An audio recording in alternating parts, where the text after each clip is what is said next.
Corona से जंग के बीच इकोनॉमी के मोर्चे पर नई शुरुआत हो चुकी है। इकोनॉमी का पहिया फिर घूमने लगा है, पटरियों पर रेल दौड़ने लगी है। ये सब लॉकडाउन का रंग रूप बदलने और सरकार के एक्शन में आने से हुआ है। पहले 20 लाख करोड़ के पैकेज की घोषणा हुई और अब आरबीआई से रेट कट का तोहफा मिला है। इस तरह की राहत और लॉकडाउन खुलने से आर्थिक गतिविधियां बढ़ेंगी, जिसका इंपैक्ट शेयरों पर भी पड़ेगा। अगले आधे घंटे में हम उन शेयरों की बात करेंगे जिनको तालाबंदी के खुलने से फायदा होगा। तो चलिए शुरू करते हैं खुल जा सिम सिम और जानते हैं कहां छिपा है अच्छे शेयरों का खजाना।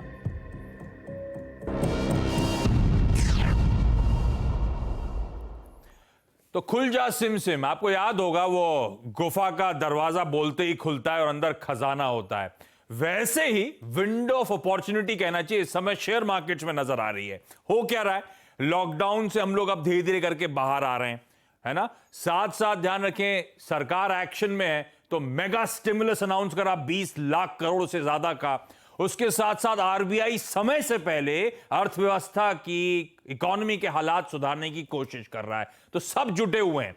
ऐसे में बाजार में जो करेक्शन इस समय आया हुआ है वो दरअसल एक अपॉर्चुनिटी के तौर पे कई सारे ऐसे शेयर्स में जहां पे लगता है कि दमखम है, अब दिक्कतों शायद पीछे जाती हुई नजर आए, तो उनमें एक मौका हो सकता है खरीदारी करने का। तो आज इस खुल जा सिमसिम में हम ऐसे ही कुछ विंडो ऑफ अपॉर्चुनिटीज की बात करेंगे, ऐसे ही कुछ गजब के स्टॉक्स की बात करेंगे और सारी इन हाउस टीम आपको आपकी स्क्रीन पे नजर आएगी।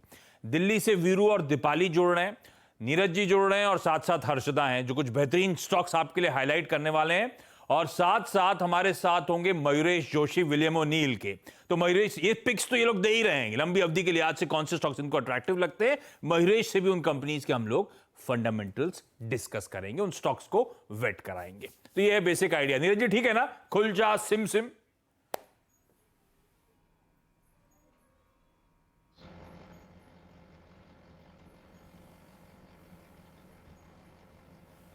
नीरज जी का तो ऑडियो ही नहीं खुल रहा, तो कोई दिक्कत आ रही है। नीरज जी के पास वापस जाऊंगा, लेकिन ये बेसिक आइडिया, ये बेसिक रैशनल के साथ हम लोग आज चर्चा की शुरुआत कर रहे हैं। हर्षदा के पास सबसे पहले जा रहे हैं।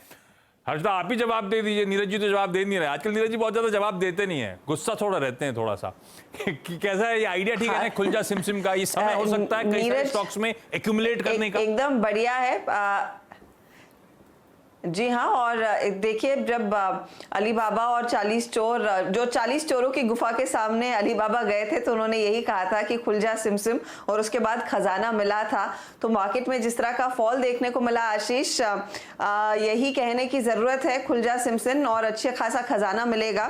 और क्योंकि आपने इस शो में सिम रखा है ना, तो सिम से ही जुड़ा हुआ मेरा पहला स्टॉक है, तो मैं उसी के साथ शुरुआत करी हूँ। मैं लिबर्टी ले रही हूँ इस चर्चा को शुरू करने की, और नीरज आई एम श्योर ध्यान देंगे क्योंकि उनको इस पर्टिकुलर कंपनी के शायद प्रोडक्ट्स में इन्वेस्ट करने की जरूरत है ताकि उनका जो लिंक है वो लगातार टूटे ना और हमसे सीधे संपर्क करते रहें। तो नो सरप्राइजेस, मैं बात कर रही हूँ एक टेलीकॉम प्लेयर की, भारती एयरटेल। हमने हाल ही में कंपनी के नंबर्स देखे और चौथी तिमाही में हमने देखा एक बहुत ही बढ़िया प्रदर्शन देखने को मिला है। ऑफ कोर्स लॉस रहा है, लेकिन उसके लिए एडजस्टमेंट भी था क्योंकि इन्होंने बड़े पैमाने पर जो चार्जेस देने थे 3G के लिए उसकी भरपाई की और उसको थोड़ी उसकी एडजस्टमेंट देखने को मिली। लेकिन ऑपरेटिंग बेसिस पर हमने देखा इस स्टॉक ने काफी बढ़िया प्रदर्शन दिखाया था, एक बहुत बढ़िया ऑपरेशनल परफॉर्मेंस था। और मैं एक चीज नोटिस कर रही थी कि आरपू के मामले में दरअसल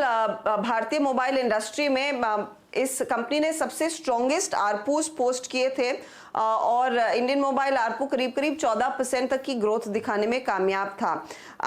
मैनेजमेंट की ओर से जो कमेंट्री आई उसमें भी कॉन्फिडेंस है कि जो इस समय आरपूस 150 के आसपास दिखाई दे रहे हैं वो आगे चलकर 200 होंगे और फिर आगे चलकर 300 तक भी जाते हुए दिखाई देंगे। देखिए हम सब अपने घरों में बंद हैं, वर्क फ्रॉम होम चल रहा है और इस समय अगर लोग किसी चीज में बड़े पैमाने पर इन्वेस्ट करने के बारे में में सोच रहे हैं वो एक अच्छा ब्रॉडबैंड कनेक्शन, इंटरनेट कनेक्टिविटी, चाहे वो आप अपने मोबाइल फोन के जरिए हॉटस्पॉट के जरिए ले या फिर सीधा फाइबर टू होम के जरिए ले। और इन सभी सेवाओं को भारती एयरटेल काफी समय से काफी डिलीजेंटली देता आया है। तो ये वजह रही है कि भारती के आगे प्रोस्पेक्ट्स भी मजबूत रहेंगे, क्योंकि कई कंपनियों ने अनाउंस कर दिया है कि आगे चलकर वर्क फ्रॉम होम की पॉलिसी वो अपने ओवरऑल बिजनेस के स्ट्रक्चर में रखना चाहेंगे, क्योंकि कई ऐसे लोग होंगे जो शायद टाइम ज्यादा लगता है ऑफिस पहुंचने में, तो प्रेफर करेंगे घर से काम करना। और उसी पर्सपेक्टिव से भारती एक चमकता सितारा निकल कर आ रहा है। डेटा सब्सक्राइबर ग्रोथ में देख रही थी, Q4 में करीब 7.5% से बढ़ती हुई दिखाई दी है और कंपनी ने इनफैक्ट 5G की तैयारी भी कर ली है। करीब $1 बिलियन तक का इन्होंने एक डील की है नोकिया के साथ अपने 5G नेटवर्क को मजबूत करने के लिए। अपने 4G नेटवर्क के लिए भी इन्होंने नोकिया के साथ टाई अप किया था। तो अलग अलग जगहों पर वो टार लगाए जाएंगे, वो इंस्ट्रूमेंट्स लगाए जाएंगे ताकि 5G कनेक्टिविटी भी काफी स्मूथ रहे। CLSA की रिपोर्ट में आपको एक बार फिर याद दिला देती हूँ, 670 का टारगेट इन्होंने दिया था और उन्होंने इस समय कहा था कि दरअसल अगर आप EBITDA बेसिस पर देखेंगे तो काफी अट्रैक्टिवली प्राइस्ड है ये शेयर और यहां से आगे अच्छे खासे रिटर्न्स बनते हुए दिखाई देंगे। ईयर टू डेट स्टॉक ने अच्छा परफॉर्म किया है, लेकिन आगे भी ये एक आउट परफॉर्मर रहेगा। 600 के नीचे हर लेवल पर एक मौका है स्टॉक में पैसे लगाने का। और आशीष, मैं एक डिस्क्लोजर देना चाहती हूँ, मेरे घर में जो इंटरनेट कनेक्शन लगा है वो भारती एयरटेल का ही है और पिछले 50 दिनों में जब हम घर से काम कर रहे हैं कभी भी ऐसा नहीं हुआ है टचवुड की इंटरनेट फेल हुआ हो। उसी के भरोसे हमने इतनी मेहनत की और तमाम शोज भी किए हैं। तो ये मेरी तरफ से भी एक डिस्क्लोजर है। मेरे पास भारती का नहीं है, इसलिए जब मैं घर से काम करता हूँ कई बार डिस्ट्रप्शन देखने को मिलता है। लेकिन हाँ, वाकई भारती एयरटेल बेहद स्ट्रॉन्ग Q4 नंबर्स आए, कमेंट्री जैसे अर्चना मेंशन कर रही है बहुत इंकरेजिंग है। तो ऐसे में मयूरेश, खुलजा सिमसिम का बेसिक आइडिया ये है कि ऑल आउट बाय नहीं, इस समय बाजार वोलेटाइल है, लेकिन ये वो स्टॉक्स हैं जो आपको एक्यूमुलेट करने के मौके दे रहे हैं।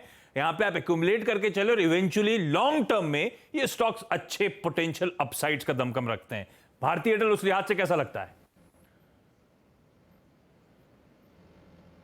आफ्टरनून आशीष जी। नहीं, आपका जो शो का टाइटल है, आई थिंक एक तो बहुत बढ़िया शो का टाइटल चुना है आपने, और इसमें जो सिम है आई थिंक भारती के लिए ये सिम अप्रोप्रिएटली अच्छी तरह से चल रहा है। तो जैसे हर्षदा जी आई थिंक बता रही थी, आई थिंक ये सारे डायनामिक्स इनके फेवर में है। मैं 2-3 चीज सिर्फ क्विकली कहना चाहता हूँ। आई थिंक तो 2015 के इनके आरपूस थे 190-200 के आसपास। अगर ये वो लेवल्स पे जाते हैं तो जाने की पूरी क्षमता रखते हैं, क्योंकि वोडाफोन आइडिया को इंक्रीज करने पड़ेंगे इनके आरपू इबिटा पे ब्रेक इवन करने के लिए। तो कहीं ना कहीं जो रीबंडलिंग होगी पैक्स को लेके, आई थिंक वो रेट्स आना लाजमी अगले कुछ क्वार्टर से, जिसकी वजह से इनकी जो इबिटा है, ऑपरेटिंग प्रॉफिट से दुगने हो जाएंगे। दूसरा, इनकी जो 4G की डेटाबेस और सब्सक्राइबर बेस है, दिस इज फार हायर, इसलिए आई थिंक जो डेटा कंजम्पशन का एक बेनिफिट भारती को मिलेगा ये सिग्निफिकेंटली हायर मिलेगा। तीसरा, जो इनके अफ्रीकन ऑपरेशंस हैं, कैश फ्लोज काफी स्ट्रांग है। एंटरप्राइज बिजनेस जो ब्रॉडबैंड बिजनेस है, दैट इज होल्डिंग अप। मुझे लगता है all in all yes, it's a good stock to carry on in your portfolios. एक चीज सेंड करना चाहता हूँ, आई थिंक जो नीरज का माइक चला नहीं था, वीरू जी ने आई थिंक मंडे को कहा था कि आई थिंक नीरज जी इच्छाधारी हो गए हैं, तो लॉकडाउन के प्रेडिक्शन के हिसाब से शायद उनका माइक ना चले, क्योंकि वीरू जी को डर लग रहा है कहीं वो एक्सटेंड ना कर दे। चलिए, तो सिम में एक सिम कार्ड वाली कंपनी भारती एयरटेल और गजब का परफॉर्मेंस दिखा भी रही है।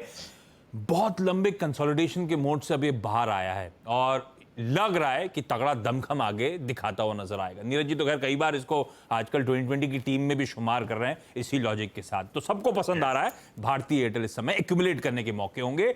दीपाली के पास जा रहा हूं। दीपाली, कौन सा स्टॉक है जो खजाने से आप ढूंढ के लाई हैं? अपोलो हॉस्पिटल्स, ये स्टॉक चुना है मैंने। पहले तो आशीष इसकी परफॉर्मेंस आप देखिए, इसने 31 मार्च को अपने 52 वीक लोज टच किए थे, तो वहां से महज 15% ये स्टॉक रिकवर हुआ है, क्योंकि मिड कैप्स में कई ऐसे स्टॉक्स हैं जो कि 40-50% तक भी रिकवर हुए हैं। दूसरा इंपॉर्टेंट बात कि अपने 52 वीक हाई से ये स्टॉक अभी भी 45% नीचे ट्रेड कर रहा है, यानी यहाँ पर अपॉर्चुनिटी भी दिख रही है। अब इस स्टॉक को चुनने के पीछे कुछ कारण है, वो मैं बताना चाहूंगी। वेल पोजिशन्ड है कंपनी, लॉकडाउन खुलते ही जैसे ही नॉर्मल से रिटर्न करेगी ये बड़ी बेनिफिशियरी हो सकती है, क्योंकि देखिए अभी तो जो पेशेंट्स का फ्लो रहा लॉकडाउन में वो कम रहा, लेकिन लॉकडाउन खुलने के बाद जो इंट्रास्टेट पेशेंट्स हैं वो कंपनी पर ज्यादा आएंगे, पहली इंपॉर्टेंट चीज। दूसरी ये कि कंपनी की जो डिपेंडेंस है वो मुंबई और दिल्ली इन पर कम है, क्योंकि पैन इंडिया प्रेजेंस है, क्योंकि मुंबई और दिल्ली दो ऐसे सिटीज है जहां पर कोरोना केसेस ज्यादा हैं, तो ये एक पॉजिटिव एस्पेक्ट है कंपनी के लिए। पैन इंडिया प्रेजेंस का बेनिफिट इनको मिलेगा। तीसरी इंपॉर्टेंट बात यह कि जो इनका डायग्नोस्टिक और फार्मेसी बिजनेस है उस पर कोई इंपैक्ट कोविड का आया भी नहीं है, और इनफैक्ट जो फार्मेसी और डायग्नोस्टिक बिजनेस है ये कंपनी के टोटल रेवेन्यूज में 40 से 50% का कंट्रीब्यूशन देते हैं, तो ये भी एक पॉजिटिव है कंपनी के लिए। तो एक तो बिजनेस इनका पार्शली इंपैक्ट नहीं हुआ है कोविड की वजह से, दूसरा ये कि जैसे ही लॉकडाउन खुलेगा उसका बेनिफिट इनको आता हुआ मिलेगा अपोलो हॉस्पिटल्स को, तो इसीलिए ये वेल पोजीशन है। नॉर्मल से रिटर्न करते ही अच्छी स्ट्रेंथ इसमें दिख सकती है। कई हाउसेस ने इस पर अपना व्यू भी पॉजिटिव दिया है, अपग्रेड्स भी इसको मिले हैं। एक और फैक्टर मैं यहाँ पर हाईलाइट करना चाहूंगी, अगर आप मार्च क्वार्टर का डेटा भी देखेंगे होल्डिंग का, तो म्यूचुअल फंड्स हो, इंश्योरेंस कंपनीज हो, इन्होंने अपना स्टेक इनफैक्ट अपोलो हॉस्पिटल में बढ़ाया है। तो अपोलो हॉस्पिटल एक स्टॉक है मेरी तरफ से। बिल्कुल सही बात है। और इस पैंडेमिक के दौरान और इस पैंडेमिक के बाद भी अब लोगों को रियलाइज होगा हेल्थ केयर इंफ्रास्ट्रक्चर इंप्रूव करने की कितनी ज्यादा जरूरत है। आप देखिए नंबर ऑफ बेड्स हमारे देश में, आप देखिए वेंटिलेटर्स कितने कम है। यूएस हमारी मदद कर रहा है, 3 ट्रांचेस में भेजेगा सिर्फ 200 वेंटिलेटर्स, दुनिया भर में कमी है वेंटिलेटर्स की। इस तरह से अंडर इन्वेस्टेड है इस स्पेस में, और मुझे लगता है अभी एक चीज कोर्स करेक्शन ऑब्वियसली करती हुई नजर आएगी। इसीलिए, और हाँ, एक हिंट मैं दे रहा हूं बाकी के पिक्स के लेकर भी, सबने जो स्टॉक्स चुने हैं ना सारे सेक्टर लीडर्स पे ही दाव है। तो भारतीय एयरटेल एक तरफ, दूसरा आपकी स्क्रीन पे स्टॉक अपोलो हॉस्पिटल, दिग्गज कंपनीज अपने अपने स्पेस की हैं जिन पे ये लोग सब दाव लगाने की बात कर रहे हैं। अपोलो हॉस्पिटल्स, मयूरेश, वाकई फार्मास्यूटिकल और हेल्थ केयर, मुझे लगता है ये अब थीम प्ले आउट होती हुई नजर आएगी आगे भी। अपोलो उसमें प्रिफर्ड बेट होगी क्या? बिल्कुल लीडरशिप पोजीशन है, जैसे आपने राइटफुली कहा आशीष जी। आई थिंक जैसे दीपाली जी ने कहा, आई थिंक सारे पैरामीटर्स परफेक्टली फिट हो जाते हैं। आई थिंक 2-3 चीज मैं सिर्फ क्विकली ऐड करना चाहता हूं, जो I think promoters D leverage करना चाहते हैं बैलेंस शीट को, that is moving in the right direction, और प्रमोटर के प्लेजेस कम हो रहे हैं। आई थिंक इसलिए बैलेंस शीट स्ट्रेंथ इंप्रूव होना लाजमी है। दूसरा, आई थिंक जो एवरेज रेवेन्यू पर ऑपरेटिंग बेड की आप बात कर रहे थे, वहां पे इंप्रूवमेंट इसलिए आएगी क्योंकि मैं एक रिपोर्ट पढ़ रहा था जहां पे प्लान्ड सर्जरीज जो डिले हो गई हैं कोविड के वजह से, I think once that starts happening Q2 के बाद एक जबरदस्त रेवेन्यू ट्रैक्शन आएगा for all hospitals including Apollo hospitals which is a leading hospital in its own space. और तीसरा, आई थिंक जो फार्मेसी बिजनेस की दीपाली जी बात कर रही थी, और नए हॉस्पिटल्स की जो इबिटा कंट्रीब्यूशन कर रहे हैं प्रॉफिटेबिलिटी के हिसाब से, I think that is improving for the better. तो मैं बिल्कुल सहमत हूं। हॉस्पिटल बिजनेसेस इंपैक्ट हुए थे कोविड में, लॉकडाउन में, लेकिन अपोलो की खास बात यह है कि 40-50% रेवेन्यूज मेरे ख्याल से अपोलो फार्मेसी से, फार्मा धंधे से आते हैं, इसके वो फार्मेसी के धंधे से आते हैं। तो इसका बिजनेस मॉडल भी थोड़ा सा रोबस्ट है बाकी सारे हॉस्पिटल प्लेयर्स के मुकाबले। रडाप रखिएगा अपोलो हॉस्पिटल्स को। वीरू के पास जा रहा हूं, और वीरू के पास एक और बेहतरीन आइडिया, एक और सेक्टर दिग्गज जिस स्टॉक पे वीरू दाव लगाने की बात कर रहे हैं। वीरू, कौन सा?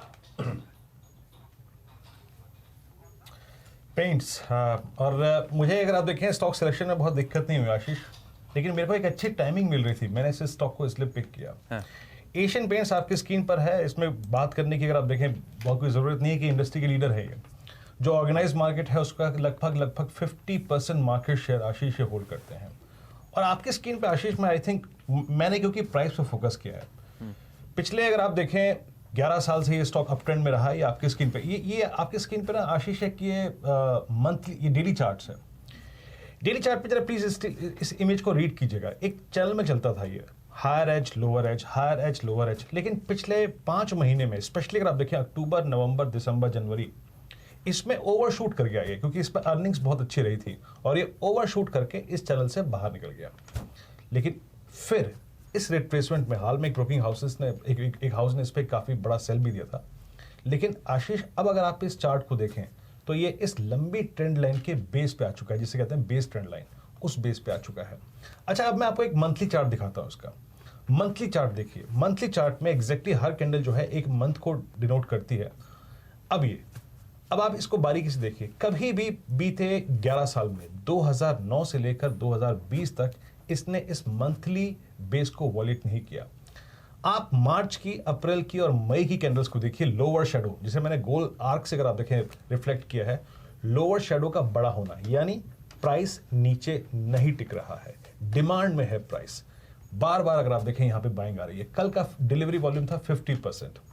एशियन पेंट्स डिमांड में है आशीष, मैं इसको इसलिए यहाँ पे इस रेंज में पिक कर रहा हूँ क्योंकि हिस्टोरिकली जब जब ये इस रेंज में आया है, आपने बाय किया है, आपने 3 से 4 महीने का टाइम भी दिया है, तो आपको आराम से 15, 17, 20% का मूव देता है। तो मैं इसको इसलिए यहाँ पिक कर रहा हूँ। और अभी हाल ही में लास्ट वीक मेरी इसकी मैनेजमेंट से चर्चा हुई थी नो ईयर कंपनी में। आशीष एकमात्र ऐसी कंपनी है जिसने अभी तक न्यूज़ में आके ये बोला है कि हम अपने कर्मचारियों की सैलरी हाइक करेंगे, उनका मोरल बूस्ट करने के लिए। हाँ, वो मैंने भी पढ़ा था, पढ़ के बहुत अच्छा लगा। अच्छा, तो प्राइस पर फोकस तो मयूरेश वीरू ने कर दिया, फंडामेंटल्स पे आप कर दीजिए क्विकली, कैसी लग रही है कंपनी?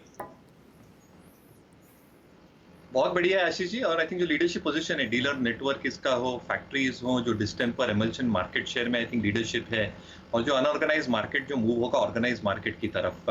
दूसरा पॉइंट ये रेज करना चाहता हूँ कि आई थिंक जो पेंटिंग में होता है, I think cost of painting is far higher than the paints cost itself. तो जो लेबर कॉस्ट वगैरह होती है वो बहुत ज्यादा होती है, and markets are realising that, and even people who paint that.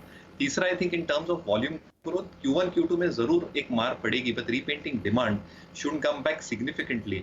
और कहीं ना कहीं मैं पढ़ रहा था कि जो हाउसेज आई थिंक जो पक्के हाउसेज हो गए हैं रूरल और सेमी अर्बन एरियाज में, जहां पे आई थिंक पेंटेबल स्केलेबिलिटी बढ़ती है, I think Asian paints because of its leadership position बिल्कुल आई थिंक इसमें फिट होता है। और rates have become very very attractive at this point of time. Crude के भाव गिरे इसलिए I think operating performance should also be better, क्योंकि इनपुट कॉस्ट काफी हद तक घट जाती है, वैल्यूएशंस काफी अट्रैक्टिव हो गए हैं, और इसके लिहाज से I think earnings growth second half से आना बहुत लाजमी है कंपनी की। हाँ, तो चार्ट्स पे तो वीरू ने समझा दिया प्राइस एक्शन, उस लिहाज से जस्टिफाइड था एशियन पेंट्स अट्रैक्टिव, और मयूरेश तमाम फंडामेंटल्स भी हाईलाइट कर रहे हैं इस कंपनी के। तो ये एक और वो खुल जा सिम सिम वाला बेट जो एक्यूमुलेट करने के मौके दे रहा है। इन लेवल्स पे खरीदारी करके चलें, लॉन्ग टर्म में अच्छे रिटर्न से कंपनीज देने का दमखम रखती हैं। इस नोट पर क्विकली छोटा सा ब्रेक के उस पास नीरज जी से फाइनली बातचीत करने का मौका मिलेगा, और उनका भी एक बेहतरीन स्टॉक आइडिया लेकर आएंगे।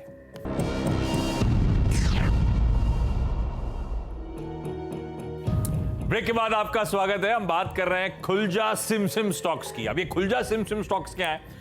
दरअसल जिस तरह का करेक्शन हुआ है बाजार में, और जिस तरह के अब अंडरलाइंग डेवलपमेंट्स हो रहे हैं, जैसे कि लॉकडाउन के बाहर आने की परिस्थिति में अब हैं, हम लोग ऑलमोस्ट पूरा लॉकडाउन के बाहर आ रहे हैं, सरकार बड़ा तगड़ा वो स्टिमुलस लेकर आई है, ऑलमोस्ट 21 लाख करोड़ पर पहुंच गया है वो। आरबीआई समय से पहले मूव्स लेने की कोशिश कर रही है, दरों में कटौती वगैरह करने की कोशिश कर रही है, तो स्थिति को संभालने की कोशिश हो रही है। ऐसे में एक विंडो ऑफ अपॉर्चुनिटी है। कई सारे ऐसे स्टॉक्स हैं जो करेक्ट हो चुके हैं, या जो अभी भी लग रहा है बड़े अट्रैक्टिव हैं, इनको आप एक्यूमुलेट करके चल सकते हैं, और एक कंसिडरेबल टाइम या लॉन्ग टर्म के लिहाज से अट्रैक्टिव बेट्स आज के लेवल्स पे भी ये स्टॉक्स अब नजर आते हैं। तो 3 स्टॉक्स डिस्कस हो गए, उनको मैं रिकैप आगे करूंगा, लेकिन अब सीधे नीरज वाजपेयी के पास जा रहा हूं। नीरज जी, कौन सा है आपका खुलजा सिम सिम पिक? देखिए, मेरा खुलजा सिम स्टॉक है इंडियन ऑयल कॉरपोरेशन। ऐसा स्टॉक बताने का कोई फ़ायदा नहीं जो चल चुका है। ये स्टॉक बिल्कुल नहीं चला, बिल्कुल बॉटम पे पड़ा हुआ है, 74 रुपये के आसपास ये ट्रेड कर रहा है। और इसके न चलने की वजह यही है कि इकॉनमी बंद है, ट्रक्स चल नहीं रहे हैं, बसेस चल नहीं रही हैं, ट्रेन्स अभी चलनी शुरू हुई हैं। तो जैसे जैसे चीज़ें चलेंगी ये स्टॉक चलेगा, और इस इतना अट्रैक्टिव स्टॉक है कि मैं आपको सिर्फ कुछ मैट्रिक्स बताऊंगा, आप खुद अंदाज़ा लगाइए कितनी हाईली अंडर वैल्यूड है ये स्टॉक। आप सोचिए कि डीजल का जो मार्केट है उसके सबसे बड़े प्लेयर हैं ये। इनका जो रेवेन्यू है वो 60% केवल डीजल से आता है। तो जैसे ही इकॉनमी खुलेगी, ट्रक चलना शुरू होंगे, तो इनकी गाड़ी पटरी चल पड़ेगी। इसके साथ ही ATF अभी फ्लाइट्स उड़नी शुरू हुई हैं, 60% ATF का मार्केट इंडियन ऑयल के पास है। इसके अलावा जो दूसरे प्रोडक्ट है वो इनके पास मार्केट है, 60% तो एविएशन फ्यूल का है, 59% क्रूड ऑयल प्रोसेसिंग का मार्केट है इनके पास बहुत बड़ी पाइपलाइन जिससे गैस को ट्रांसपोर्ट करते हैं। तो इतना बड़ा इंफ्रास्ट्रक्चर ले करके और 120 रुपये की बुक वैल्यू का शेयर आपको 74 रुपये में मिल रहा है, जो हिंदुस्तान की 500 जो फॉर्चून कंपनी वर्ल्ड की उसमें शामिल है। तो मुझे लगता है इसको लेना चाहिए। 5 के पी पे है। मेरा कैलकुलेशन ये कहता है कि यहाँ से लेकर के दिसंबर तक मिनिमम 100% आपको रिटर्न इसमें मिलेगा। ये स्टॉक 150 रुपये मिलेगा। अगर आप सिर्फ 20-25 दिन रुक जाइए, जिस दिन ये ऐलान होगा कि लॉकडाउन खत्म कर दिया गया है, उस दिन ये स्टॉक आपको 125 रुपये में मिलेगा। तो इतने रॉक बॉटम पे पड़ा हुआ स्टॉक आपको कौड़ी के दाम मिल रहा है।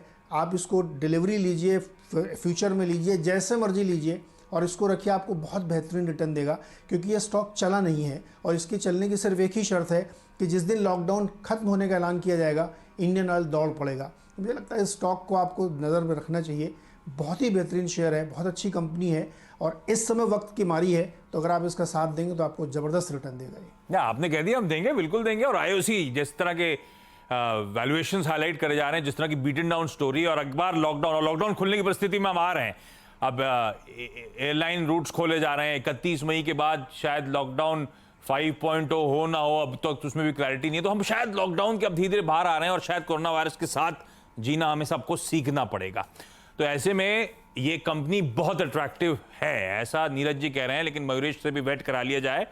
मयूरेश, पेशेंटली वेट करूं, आईओसी के इस समय वैल्यूएशंस कैसे लग रहे हैं आपको? क्या पोर्टफोलियो में रखने लायक स्टॉक होगा क्या? मान लो ना। सर बिल्कुल, जो नीरज जी ने कहा, आई थिंक वैल्यूएशंस बहुत mouth watering at 0.5 times price to book FY22 earnings. दूसरा आई थिंक जो लॉकडाउन के आई थिंक जो प्रेशर्स एक बार रिलीज हो जाएंगे, आई थिंक जो डीजल पेट्रोल ETF सेल्स है, जो विमानों को आई थिंक ये पेट्रोल पहुंचाते हैं, कहीं ना कहीं I think that is going to improve quite significantly. दूसरा I think in terms of the dealership network itself और मार्केटिंग मार्जिन्स, आई थिंक ये वेरी मच होल्ड अप होने वाली है आईओसी जैसे कंपनीज के लिए। स्टॉक गिरा क्यों है? क्योंकि आई थिंक जो इन्वेंट्री लॉसेस आने वाले हैं, जो ये मार झेलने वाले हैं Q4 Q1, ये मार्केट्स ने पचा लिया है। तो ये बात समझ के चले हम कि आई थिंक जो इन्वेंट्री लॉसेस आने हैं, that is understood by the market and gestated, but आगे की जो अर्निंग्स रिकवरी होगी सेकंड हाफ, ये मार्केट ने शायद फैक्टर इन नहीं किया है। तो मार्केट्स ने अभी आगे के आउटलुक फैक्टर इन नहीं करा है, बीटन डाउन है, नहीं चला है, बहुत अट्रैक्टिव है इन लेवल्स के आसपास। थोड़ा सा पेशेंटली स्टॉक का साथ दें तो अच्छा पॉजिटिव मोमेंटम, अच्छी तेजी है स्टॉक आगे दिखाता हुआ नजर आएगा। जब नीरज जी बोल रहे थे मेरे जहन में एक आइडिया आया था, अब तो लेट हो गया, कि नीरज जी को पहले या सबको पहले बोलना चाहिए खुल जा सिम सिम, तो एक गुफा का दरवाजा खुलता, अंदर उनका स्टॉक नजर आता। तो विजुअली अपीलिंग लगता है ना नीरज जी? चलिए, तो सारे स्टॉक्स पूरे हो चुके हैं जिन स्टॉक्स पे दाव लगाने की बात करी जा रही है। तो सबसे पहले हर्षद ने हाईलाइट करा भारती एयरटेल, उसके बाद हमने अपोलो हॉस्पिटल्स की बात करी, एशियन पेंट्स एक और स्टॉक है जो यहां से जो वीरू ने प्राइस के लिहाज से समझाया, और मयूरेश तो उसमें फंडामेंटल्स भी ऐड कर दिए, उसका तड़का भी लगा दिया। और फाइनली इंडियन ऑयल कॉर्पोरेशन यानी कि आईओसी, जो अभी नहीं चला है और अब बहुत वैल्यू एक्रीशन लेवल्स के आसपास नजर आता है, बहुत सारी वैल्यू है जो आगे अच्छे रिटर्न्स में तब्दील होती हुई नजर आएगी। तो ये वो स्टॉक्स हैं। आप सबका धन्यवाद वक्त निकालने के लिए। और देखिए, सारे सेक्टर लीडर्स या कह लीजिए दिग्गज स्टॉक्स अपने अपने सेक्टर्स के, लार्जली वो सब एक्सपर्ट्स ने हमारे दाव लगाए।